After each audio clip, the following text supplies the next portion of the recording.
नमस्कार शेतकरी मित्रांनो, कसे आहात? तर शेतकरी मित्रांनो, कापूस पिकावरती थ्रिप्सचा प्रादुर्भाव आपल्याला चांगल्या प्रमाणामध्ये दिसत आहे. ज्या शेतकऱ्यांनी सुरुवातीला कापसाची लागवड केली अशा वेळेस अशा कपाशीवरती तुम्हाला थ्रिप्सचा प्रादुर्भाव दिसतो आणि भरपूर ठिकाणी ज्यांची कपाशी छोटी आहे, तर तुम्ही या साईडला बघू शकता की या साईडला कपाशी छोटी आहे त्यावरती पण थ्रिप्सचा प्रादुर्भाव पडलेला आहे.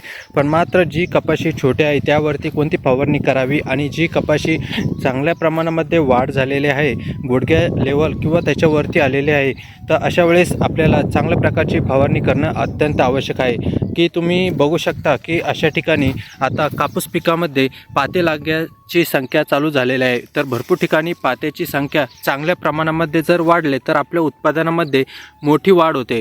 तर अशा वेळेस आपल्याला कोणत्या टॉनिकची फवारणी करणं आवश्यक आहे, जेणेकरून एकाच फवारणीमध्ये आपल्याला प्रत्येक कपाशीवरती जे मावा आहे, थ्रिप्स आहे, तुडतुड आहे आणि अळीचा प्रादुर्भाव पण आपल्याला या नवीन पात्यामध्ये दिसून येतो. तर अशा वेळेस फवारणी करणं अत्यंत आवश्यक आहे. शेतकरी मित्रांनो, व्हिडिओ शेवटपर्यंत बघा.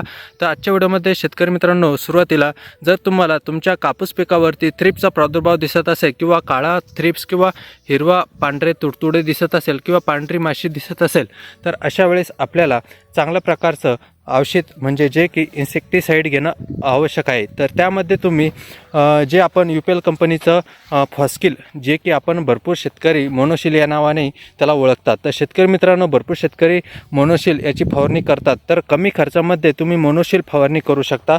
20 लिटर पंपासाठी तुम्हाला 25 ते 30 ml चा डोस घ्यायचा आहे. तर ज्या शेतकऱ्यांची कपाशी आधीच लागवड केलेली आहे, तर अशा शेतकऱ्यांना सांगतो की त्यांनी फॉस्किल म्हणजे मोनोशिल 20 लिटर पंपासाठी 25 ml याचा डोस घ्यायचा आहे. तर त्यामध्ये जर बघितलं आपण नवीन म्हणजे आता अळीचा प्रादुर्भाव चालू होतो लवकरच, भरपूर शेतकऱ्यांनी ज्या काळ्या मातीवरती म्हणजे काळ्या पाण्यावरती लागवड केलेली आहे, तर अशा शेतकऱ्यांमध्ये जर बघितलं आपण कपाशीमध्ये अळीचा प्रादुर्भाव दिसतो. त्यासाठी आपल्याला एक अळीसाठी अत्यंत औषध घेणं महत्त्वाचं आहे. तर त्यासाठी तुम्ही इमॅमॅक्टिन बेंझॉल तर हा प्रकार घेऊ शकतो, जेणेकरून कमी खर्चामध्ये तुमच्या अळीचं नियंत्रण होणार आहे.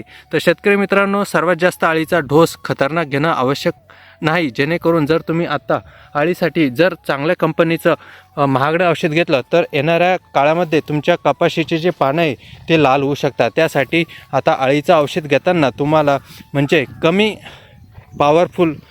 पॉवरफुलवालं घ्यायचं आहे, जेणेकरून तुमच्या कापूस पिकावरती कोणत्याही प्रकारचा इजा होणार नाही. तर हे झालं दुसरं. आता त्यासाठी पात्याची संख्या जास्त होण्यासाठी तुम्हाला कोणत्या टॉनिकची आवश्यकता आहे? शेतकरी मित्रांनो, भरपूर शेतकरी टाटा बार याचा वापर करत असतात आणि मी पण टाटा बार याचा वापर करतो.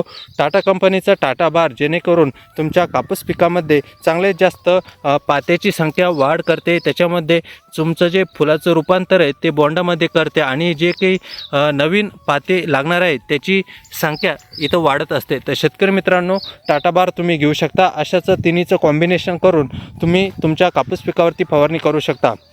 जर तुम्हाला तुमच्या शेतामध्ये बुरशीचा प्रादुर्भाव दिसत असेल तर त्यामध्ये तुम्ही UPL कंपनीचा साप किंवा बायर कंपनीचं अँट्राकॉल अशा 2 पैकी एक कोणत्याही प्रकारचं बुरशीनाशक तुम्ही वापर करू शकतात. तर शेतकरी मित्रांनो, जर तुम्हाला व्हिडिओ आवडला असेल तर आपल्याजवळ शेतकऱ्यांना व्हिडिओ नक्की शेअर करा आणि जर तुम्हाला ही कपाशी कशी वाटते मला कमेंट बॉक्समध्ये नक्की सांगा. धन्यवाद.